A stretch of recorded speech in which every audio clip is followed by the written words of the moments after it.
C'est vrai que c'était une période qui, sur le papier, j'ai envie de dire, était juste magnifique parce que j'avais un magnifique poste, j'ai envie de dire, tout le monde rêvait presque d'avoir cette situation dans un gros groupe. J'avais toutes les conditions d'expatrié, c'est-à-dire une voiture, un chauffeur, une magnifique maison, des enfants extraordinaires, etc., etc. Mais à l'intérieur de moi, ça n'allait pas du tout. Vous vous apprêtez à écouter la première partie d'un podcast des Déviations. Notre média raconte les histoires de celles et ceux qui ont changé de vie. Pour nous suivre et ne rien manquer de nos actualités, nous vous donnons rendez-vous sur notre site et nos réseaux sociaux. Abonnez-vous à notre chaîne YouTube et suivez nos podcasts sur Acast et autres plateformes de streaming. Tout de suite, un nouveau portrait, une nouvelle histoire, une nouvelle déviation. Donc, je m'appelle Corinne Huynh et après une formation en tant qu'ingénieur agro, j'ai exercé dans différents postes de direction commerciale en Afrique. Et aujourd'hui, je suis dans l'accompagnement, dans tout ce qui est coaching et thérapie basé au Vietnam. Avant de commencer par parler de toi, est-ce que tu peux me parler de tes parents, m'expliquer d'où est-ce qu'ils viennent, comment ils se sont rencontrés et ce qu'ils font dans la vie? Alors, j'ai deux parents d'origine vietnamienne qui sont arrivés en France à l'âge de 18 et 20 ans pour faire des études. Et ils se sont rencontrés en France d'ailleurs, dans une communauté vietnamienne basée à Paris, Paris 5. Et puis, mon papa a exercé un métier d'ingénieur agroéconomiste pour, à l'époque, la coopération française. Aujourd'hui, ça s'appelle le ministère des Affaires étrangères. Et puis, ma maman a eu une formation de chef comptable. Donc, ils se sont rencontrés en France et très rapidement, ils ont voyagé en Afrique. Et donc, toi, où est-ce que tu es née et où est-ce que tu as atterri à l'âge de 3 mois? Alors, moi, je suis née à Rochefort-sur-Mer, donc c'est près de La Rochelle. Et très rapidement, comme je le disais tout à l'heure, mes parents sont partis en Afrique pour vivre une expatriation. Et je suis arrivée à 3 mois au Tchad, à N'Djamena exactement. Et donc, quand tu étais enfant, tu as vécu quand même dans pas mal de pays d'Afrique. Est-ce que tu peux m'expliquer dans quel pays tu as vécu et pendant combien de temps? À quelle période de ton enfance? Alors, j'ai vécu dans, en effet, beaucoup de pays d'Afrique. J'ai fait en tout, pour l'instant, dans ma vie, 27 années d'Afrique. J'ai fait quasiment 16 années en tant qu'enfant, entre guillemets, et puis après, en tant qu'adulte, 11 années. J'ai vécu au début au Tchad pendant quasiment 8 ans, de 3 mois jusqu'à mes 8 ans quasiment. Après, je suis partie une année en France avec mes parents et puis on est revenu ensuite au Gabon pendant 5 ans. Puis de nouveau une année en France et puis on est reparti au Niger pendant 3 ans et demi quasiment. Donc quand on avait discuté un petit peu toutes les deux, tu m'avais dit que changer comme ça assez régulièrement de pays enfant, ça t'avait pas dérangé. Et au contraire, ça t'a même donné l'amour du voyage et l'envie de toujours découvrir de nouvelles choses, d'apprendre. Est-ce que tu peux m'expliquer un petit peu ces deux passions qui sont nées du fait de voyager comme ça régulièrement en étant petite? Oui, c'est vrai que mon enfance en tant qu'enfant d'expat vraiment m'a amenée à adorer voyager, découvrir, que ce soit des paysages comme des cultures, des histoires des gens.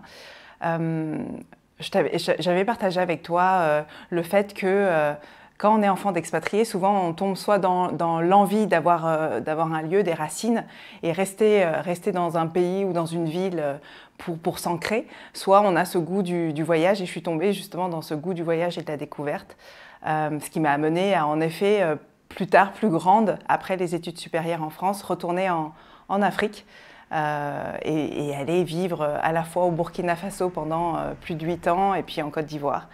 Et puis maintenant au Vietnam. Et justement, tu me parlais que tu étais une enfant expatriée. Ça ressemble à quoi d'être enfant expatriée en Afrique?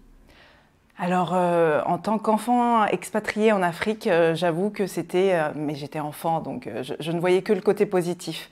Même si mes parents ont été au Tchad, par exemple, durant des périodes de crise et de guerre, voire même de guerre civile, en tant qu'enfant, j'étais hyper préservée.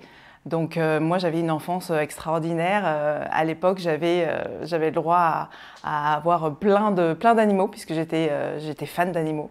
Donc j'ai eu des autruchons, des hérissons, des biches, des gazelles. Et j'ai eu une enfance, pour moi en tout cas, hors norme. et qui m'a amenée à vouloir partager ça à mes enfants aujourd'hui. Et tu m'avais dit que c'était quand même une enfance assez privilégiée, dans le sens où vous étiez dans des grandes et belles maisons. Est-ce que tu peux me parler aussi de ce côté-là? Et en effet, vivre en tout cas en expatriation en Afrique, dans mon cadre, ce n'est pas toujours le cas pour tout le monde, mais dans mon cadre, on avait la chance d'être dans des magnifiques maisons, dans des cadres avec des très beaux jardins, etc. C'était un peu comme un cocon protégé. Mais ce qui était important pour mes parents, ce n'était pas que de vivre dans cette cage dorée ou dans ce château-là, mais vraiment pouvoir aussi connecter avec la vraie vie, entre guillemets, hors cadre expatrié.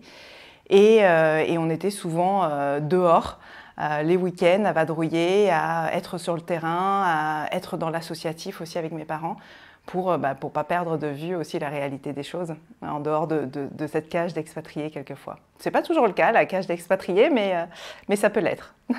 Et donc, pour le côté scolaire, là-bas, tu étais dans une école française. Est-ce que tu peux expliquer à des gens qui savent pas du tout à quoi ça ressemble une école française à l'étranger, à quoi ça ressemble? Est-ce qu'il y a des différences avec la France, peut-être une école en métropole, par exemple? Alors, une école, alors souvent les écoles à l'étranger, les écoles françaises sont souvent un mix entre à la fois le primaire, le collège et le lycée, donc tout est regroupé souvent dans un seul endroit. J'ai envie de dire, on suit le programme français. Souvent, en tout cas à mon époque, c'était vraiment l'Académie de Nice, donc on suivait les vacances de l'Académie de Nice, le programme français. On avait des professeurs qui étaient détachés de France, de l'Éducation nationale pour venir nous faire cours. J'ai envie de dire, rien n'était vraiment différent à part que on était tous mélangés, vraiment du primaire au lycée. Et puis forcément, comme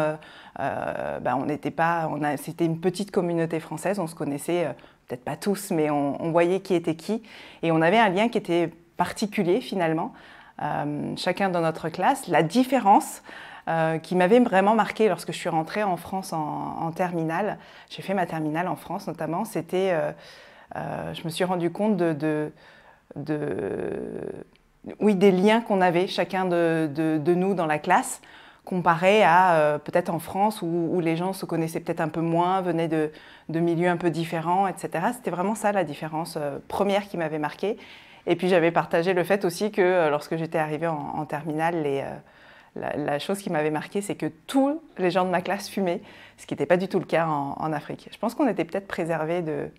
C'est peut-être plus le cas maintenant, mais en tout cas, à mon époque, de tout ce qui est cigarettes et autres. J'y reviendrai sur ta terminale en France.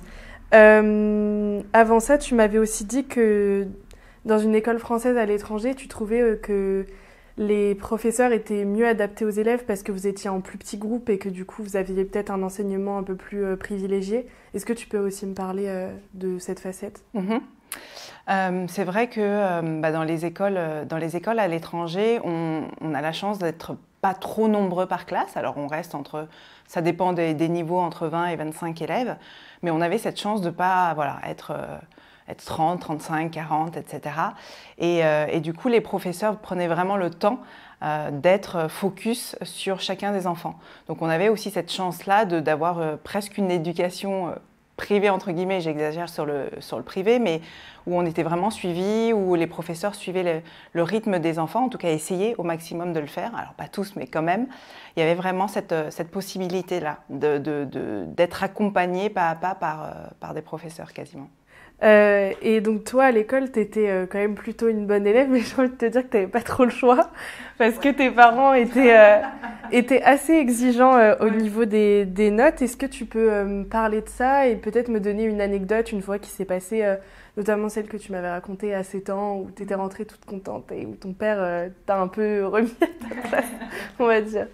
Oui, alors c'est sûr que mon parcours scolaire était plutôt un bon parcours scolaire, on va dire ça comme ça, plutôt bonne élève, pas excellente mais bonne élève, mais en effet j'avais pas vraiment le choix.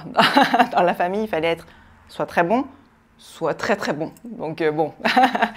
Et pour illustrer cela, c'est vrai que je me souviens, et même encore je m'en souviens, et j'essaye de ne pas faire pareil avec mes enfants, mais il y a un moment donné où j'étais toute contente, je pense que j'étais en fin de primaire plutôt, où je suis arrivée avec un super bulletin scolaire en disant « Regarde papa, je suis arrivée deuxième de ma classe, c'est trop trop bien ». Et je me souviens de la réponse de mon père qui a regardé le bulletin et qui a dit « Oui, mais t'es pas première ». Et là, j'ai fait « Ok, très bien, donc la prochaine fois, tu le seras, ma fille, très bien. Ok, papa, merci beaucoup ». Et c'est vrai que le trimestre d'après, c'était logique pour moi de faire le nécessaire. Et je suis arrivée en disant « Papa, je suis première cette fois ». J'ai dépassé Claire. Je me souviens même du prénom de la personne qui était première à l'époque. Ouais. Et du coup, est-ce que ça t'a forcé un peu à être toujours très exigeante avec toi-même dans tes résultats tout au long de ta vie? Ou est-ce que tu as réussi un peu à te détacher de ça en grandissant et à un peu plus souffler et à te dire si je suis pas la meilleure, c'est pas très grave? Sincèrement, je pense que ça m'a toujours drivée, de manière consciente comme inconsciente. C'est-à-dire que clairement, jusqu'à mes études supérieures, je mettais, si ce n'était pas mes parents, je me mettrais moi-même la pression pour toujours réussir, toujours faire bien, c'était jamais assez.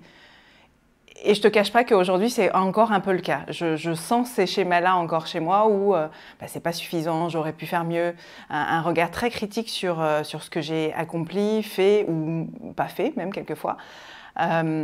Et j'essaye de m'en détacher, mais c'est vrai que c'est un schéma qui est tellement ancré que ce côté un peu perfectionniste, exigeante, au-delà du perfectionniste, est encore bien présent. Et tu me parlais que tu essayais de ne pas reproduire ça sur tes enfants parce que tu as envie d'être un peu exigeante comme ça avec eux sur les résultats, tu essayes de faire en sorte qu'ils aient des bonnes notes? Non, justement, avec mes enfants, ce côté hyper exigeant, j'essaye de l'assouplir. Alors oui, il ne faut pas faire n'importe quoi, j'ai envie de dire, mais j'essaye justement d'arrondir les angles pour que chacun trouve, j'ai envie de dire, sa place, en tout cas chez mes enfants, et fasse un peu du mieux qu'ils peuvent sans avoir cette pression de faire à la perfection, j'ai envie de dire. Et donc, puisque tes parents étaient assez exigeants, est-ce qu'ils imaginaient une certaine carrière professionnelle pour toi avec des métiers bien précis? Tout à fait. Dans la famille, on est soit médecin, soit ingénieur. C'est le strict minimum, sinon ça ne va pas. Et c'est vrai que toute petite, alors à part une fois où je me suis rêvée hôtesse de l'air parce que je trouvais que les hôtesses de l'air étaient magnifiques et très belles, c'est vite passé. J'ai vite compris qu'il fallait que j'aille soit dans la voie de l'ingénierie, soit dans tout ce qui est médecine, pharmacie, etc. Donc finalement, j'ai choisi, de par mon évolution, un métier, je me suis orientée vers médecine. Et j'ai voulu faire médecine à un moment donné de ma vie, ouais. Et donc là, est-ce que tu peux me dire justement que tu es rentrée en France pour la terminale et que tu as aussi fait une partie de tes études quand même là-bas et me parler donc de tes études en médecine, des premières années que tu as fait là-bas? Alors après, comme tous les enfants d'expat, j'ai envie de dire, souvent pour les études supérieures, on rentre en France. Moi, je suis rentrée en terminale parce qu'il y avait eu un coup d'État au Niger à l'époque et on a dû rentrer en urgence. Donc je suis arrivée en région parisienne pour ma terminale et c'est vrai que ce fut, j'ai envie de dire, presque un choc culturel. Parce que tout simplement, la vie était complètement différente. Même si je rentrais régulièrement durant l'été en France, voire durant les périodes de Noël, y vivre était quand même différent. Les élèves aussi étaient différents, c'est ce que j'avais partagé tout à l'heure, c'est-à-dire que le premier choc, c'était le fait que tous les élèves de ma classe en terminale fumaient, alors que c'était très très rare là où on était au Niger, à Niamey. Donc oui, je suis rentrée en terminale, il y a eu ce choc-là, il y a eu aussi des questions par rapport à ma vie africaine, de savoir comment j'habitais, où je dormais, est-ce que je vivais dans des cases, est-ce qu'il y avait des animaux sauvages autour de moi. Et après, je suis partie faire des études à Paris, pour des études supérieures. Donc c'est vrai que j'avais tenté médecine, donc j'ai fait 3 premières années de médecine, ce qui est quand même rare, mais j'avais réussi à avoir une dérogation en 2e année. Parce que malheureusement, j'ai perdu mon papa en 2e année de médecine, de par une longue maladie, etc. Et j'ai demandé une dérogation. Mais si je m'étais vraiment écoutée, je pense que je n'aurais pas forcément triplé ma première année. Je l'ai fait juste parce que, j'ai envie de dire, en hommage peut-être à papa qui voulait que je sois médecin. Et j'ai fait une 3e année de première année de médecine. Et finalement, j'ai eu le concours, à la fin du concours, j'ai eu sage-femme. Et je me suis dit, sage-femme, c'est pas médecin. Donc peut-être que je vais partir plutôt dans l'ingénierie, parce que c'était soit médecin, soit ingénieur à l'époque. Parce que ta famille, pour eux, faire sage-femme, ça allait pas, ça convenait pas au modèle familial? Parce que c'est vrai que sage-femme, pour moi, c'était pas forcément le métier de mes rêves, même si c'est un magnifique métier et je trouve ça beau d'avoir des personnes qui accompagnent dans la grossesse et l'accouchement. Mais pour moi, c'était pas forcément ce que j'avais envie de faire. Mais aussi, clairement, parce que dans ma famille, oui, en effet, on était soit médecin, soit pharmacien et pas autre chose, quoi. Donc, si c'était pas ça, il fallait aller vers l'ingénierie. Donc j'ai basculé dans une école d'ingénieur agroéconomiste. Ouais. Et dans cette école, c'est là que tu as rencontré ton futur mari, du coup. Exactement. Est-ce que tu peux me l'expliquer rapidement? Oui, donc je suis partie dans cette école d'ingénieur agroéconomiste et je suis rentrée directement en deuxième année parce que j'avais déjà fait plusieurs... on va dire un cursus scolaire avant, universitaire avant, donc j'ai pu rentrer directement en deuxième année de cette école d'ingénieur agro. Et c'est vrai que c'est là-bas que j'ai rencontré mon époux, qui lui finissait le cursus ingénieur, et moi j'y rentrais. Et on s'est croisés, je me souviens, il rentrait d'un stage de 6 mois au Népal, en train de faire du fromage de chèvre au Népal. Et on s'est croisés dans la cafette de l'école. Et c'est comme ça que finalement, on a parlé, on a fait connaissance. Et aujourd'hui, on est encore mariés. Et donc, vous finissez tous les deux vos études d'ingénieur. Et vous avez tous les deux cette envie de voyage. Et donc, vous partez de la France. Est-ce que tu peux m'expliquer cette période, cet amour aussi pour le voyage que vous partagez à deux et votre départ pour le Burkina Faso, du coup? C'est vrai que on s'est rencontrés. Moi, il me restait encore 3 ans d'études. Lui, il est resté 1 an et demi, 2 ans, je ne sais plus. Enfin bref, très mauvaise mémoire, mais il lui restait moins d'années que moi. Donc, il m'a attendu. Donc, il a travaillé en France un petit bout de temps. Et puis, tous les deux, c'est vrai qu'on avait cette soif de découvrir, de voyager. Lui, il n'avait pas forcément énormément voyagé dans sa vie. Mais il avait justement cette envie d'y aller. Et puis moi, avec ma vie d'expatrié et ce goût de découverte et de voyage, j'avais envie d'y retourner. Et on s'était dit, à la sortie de moi, mon diplôme et l'école, on s'était dit, celui qui trouve en premier suit l'autre. Le premier qui trouve suit l'autre. Et à l'époque, on avait, je me souviens, il avait trouvé un VIE, donc un volontariat international en entreprise, normalement pour partir à Madagascar. Dans tout ce qui est phyto, engrais, etc. Donc il m'a dit, écoute, je passe un entretien pour aller à Madagascar. Est-ce que ça te tente? Là, je fais génial, Madagascar, c'est super, je ne connais pas. Donc il passe l'entretien et il revient. J'étais avec des amis dans le jardin du Luxembourg. Et là, il m'annonce, il fait, écoute, j'ai eu le poste, mais ça va être au Burkina Faso. Dans les produits chimiques. Et là j'ai un peu déchanté parce qu'entre Madagascar et le Burkina Faso, c'était pas la même chose. Mais voilà, et c'est pour ça qu'on est parti quelques mois plus tard au Burkina. Ouais. Et donc toi, quand tu arrives au Burkina Faso, tu te dis super, je vais trouver un métier en rapport, je viens de finir mes études, c'est parti. Mais au final, ça a été un peu plus compliqué que prévu. Est-ce que tu peux m'expliquer déjà ça et pourquoi est-ce que c'était compliqué là-bas de trouver un métier en rapport avec tes études? Alors en effet, lorsque il m'a annoncé Burkina Faso, je me suis dit génial, il y a énormément d'ONG, d'organismes qui sont présents là-bas où je pourrais justement utiliser ma formation d'ingénieur agroéconomiste pour trouver mon métier, pour exercer. Et lorsque je suis arrivée là-bas, alors je marche beaucoup au feeling et aux rencontres, et j'ai rencontré très rapidement un ancien ami de mes parents qui tenait un bureau d'études à Ouagadougou. Et il m'a proposé un poste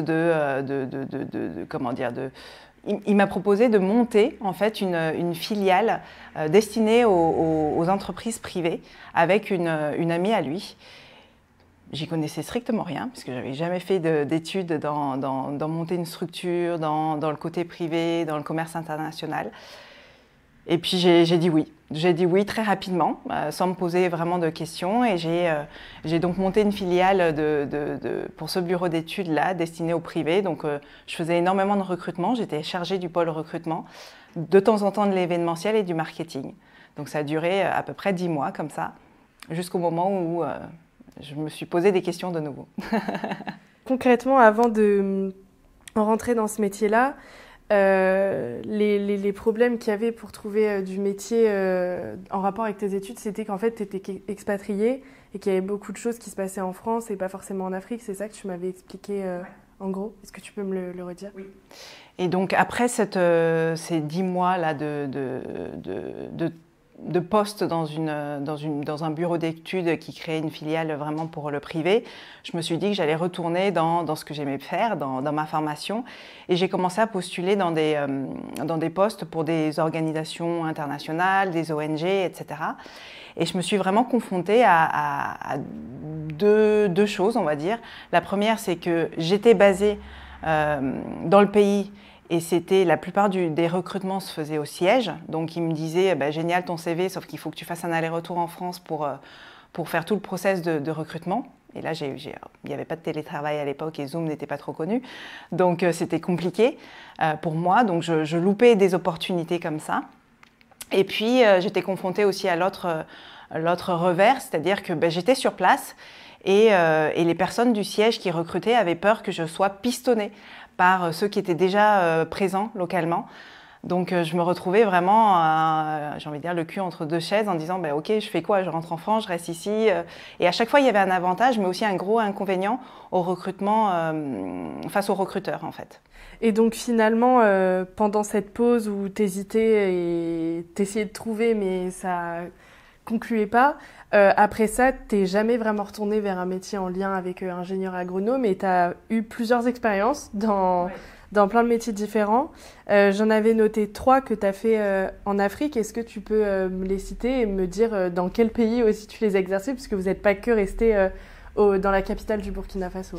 Donc je me suis laissé une période de 6 mois, tu vois, pour trouver dans mon domaine de formation. Et malheureusement, après 6 mois, à chaque fois, je me retrouvais presque à la fin du recrutement et une porte qui se ferme. Donc moralement, ça a été très très compliqué. J'en ai voulu aussi à mon époux en disant « Ah, tu vois, toi, tu exerces dans ton domaine, mais pas moi ».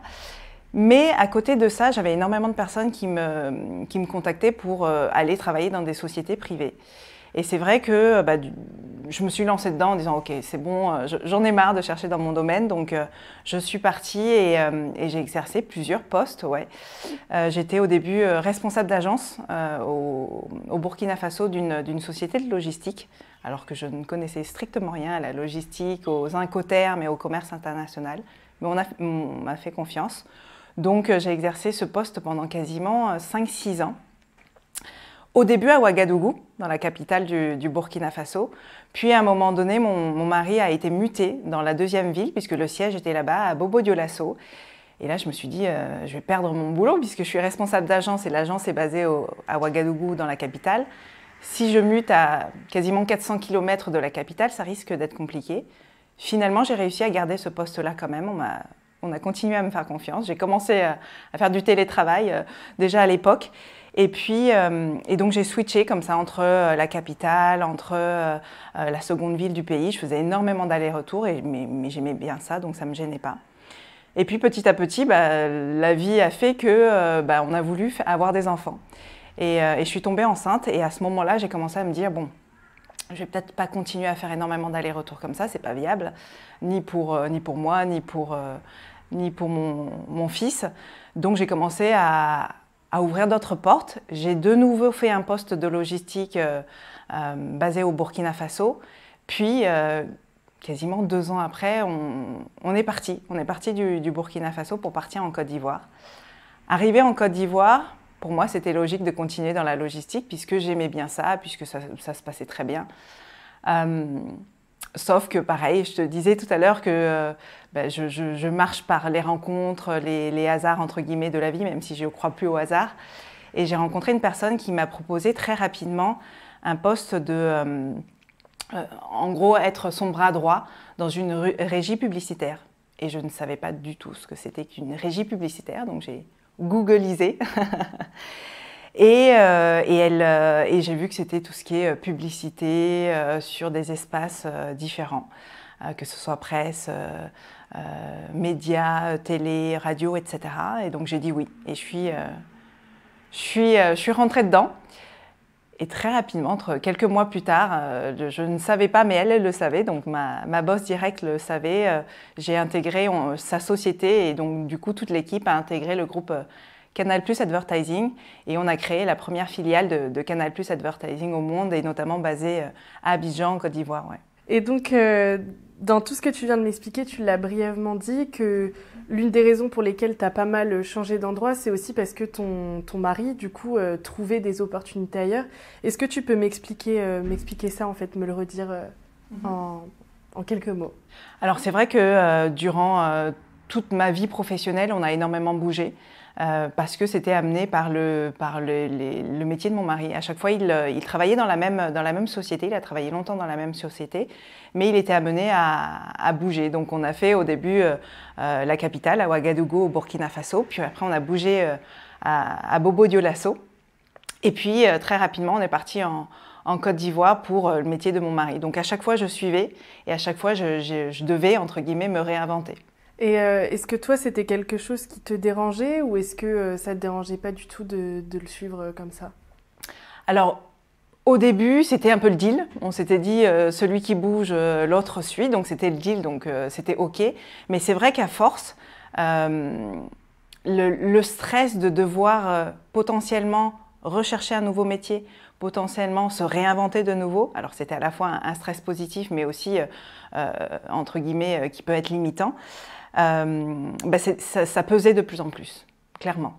C'est-à-dire au début c'était OK, et puis ça m'amusait d'apprendre plein de choses, et puis plus on avançait plus dans le temps, plus je me disais, attends, est-ce que j'ai envie de tout recommencer à zéro et de devoir à chaque fois chercher un nouveau métier, ouais. Et donc comme tu le disais, donc, là tu viens de me le dire que ça te fatiguait, etc. et que t'en avais marre un peu de bouger et de toujours te réapprendre, te réadapter. Et ça a entraîné une certaine remise en question chez toi, de vouloir commencer à un peu changer de vie et à vraiment te poser dans un seul métier. Est-ce que tu peux m'expliquer ça et m'expliquer que par cette réflexion, tu as commencé à avoir un peu des envies d'aller en Asie du coup? C'est vrai que quand on est arrivé en Côte d'Ivoire, j'ai eu donc cette opportunité de poste de directrice commerciale dans cette agence média. Et alors c'était à la fois de nouveau très excitant parce que de nouveau un challenge, de nouveau un apprentissage, une découverte, etc. Découverte d'un milieu, de métier, de compétences. Mais je commençais en effet à me dire est-ce que j'ai envie de faire ça tous les 3 ans, tous les 5 ans, de me renouveler complètement. Maintenant que j'ai 2 enfants, à l'époque j'avais 2 enfants déjà, et je ne me sentais pas le courage de le faire. C'était OK là, en Côte d'Ivoire, dans ce métier-là, c'était OK de me réinventer de nouveau. Mais quand je me projetais sur 10, 15, 20 ans, je ne me voyais pas du tout changer tous les 3 ans ou 5 ans. Et ça commençait à me fatiguer, ça commençait à me peser, et je me suis dit, mais j'ai eu la chance de toujours m'éclater dans les différents postes que j'ai exercés. Être hyper à l'aise dans plein de domaines différents, mais quel était le lien de tout ça? Et j'ai commencé à me poser des questions en effet par rapport à mon parcours professionnel. Et puis aussi à l'époque, puisque les choses ne viennent pas seules, il y a eu aussi un questionnement personnel qui est arrivé alors que j'ai grandi en Afrique, que j'ai un bout de mon cœur qui est là-bas, que je reviendrai avec plaisir. J'ai eu comme une sorte d'appel vers l'Asie que je ne comprenais pas, parce que pour moi j'étais très bien là où j'étais. Donc je ne comprenais pas cet appel vers l'Asie, et c'est vrai que ça faisait déjà plusieurs mois, presque années, que je commençais à harceler presque mon époux en disant je veux aller en Asie, sans vraiment comprendre les raisons. Donc les deux se sont manifestés un peu au même moment. Tu as commencé à me le dire que voilà, tu poussais un peu ton époux de plus en plus. Et tu m'avais dit que ça avait joué un petit peu sur ton moral, ta façon de te comporter, ton caractère, que vraiment c'était avec insistance que tu montrais cette envie d'Asie. Est-ce que tu peux me détailler un petit peu plus cette partie? Oui, c'est vrai que arrivé en Côte d'Ivoire, lorsque j'ai eu cette opportunité au sein du groupe Canal, j'ai adoré ça, mais déjà j'étais en questionnement. et que ce soit professionnel comme personnel. Et j'avais cette envie d'Asie, comme je te le disais, et j'ai envie de dire, je prenais pas mes responsabilités. Et je remettais tout sur les épaules de mon époux en disant « Il faut que tu nous trouves un super poste en Asie, c'est à toi de chercher un poste en expatriation, c'est à toi de faire tout le nécessaire pour nous amener là-bas. » Et comme lui ne comprenait pas cette envie viscérale d'aller en Asie, puisque même moi-même je ne la comprenais pas, il me disait oui, mais voilà, quoi, on était bien en Afrique, pourquoi il fallait qu'on parte absolument?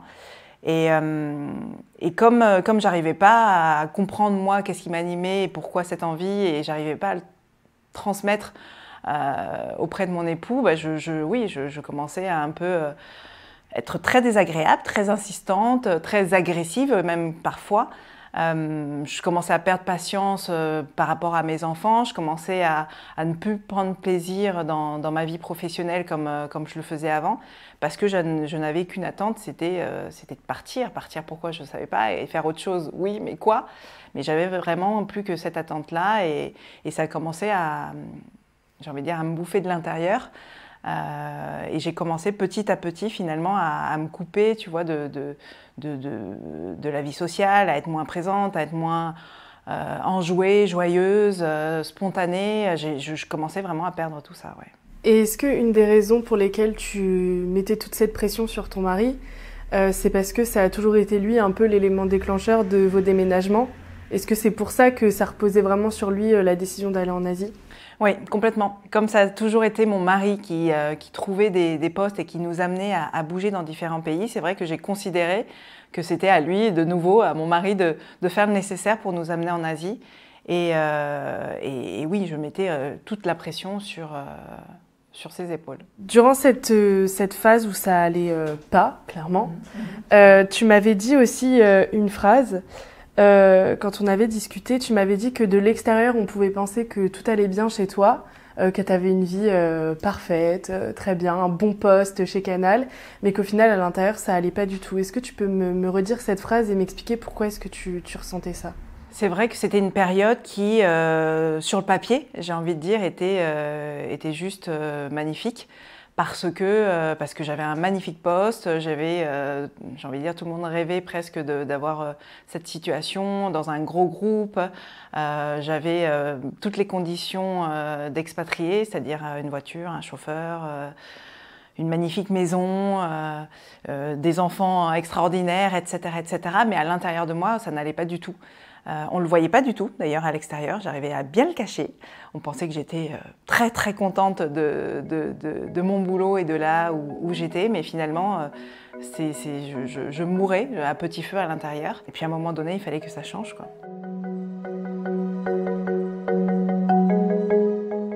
Vous venez d'écouter la première partie d'un podcast réalisé par Chloé Robert. N'hésitez pas à commenter, nous écrire et partager si ce podcast vous a plu. Notre média, vous pouvez le retrouver sur lesdéviations.fr, Facebook, Instagram, LinkedIn, TikTok et YouTube. Nous n'avons qu'une vocation, raconter les histoires des personnes ayant changé de vie. Alors à très vite pour un nouvel épisode.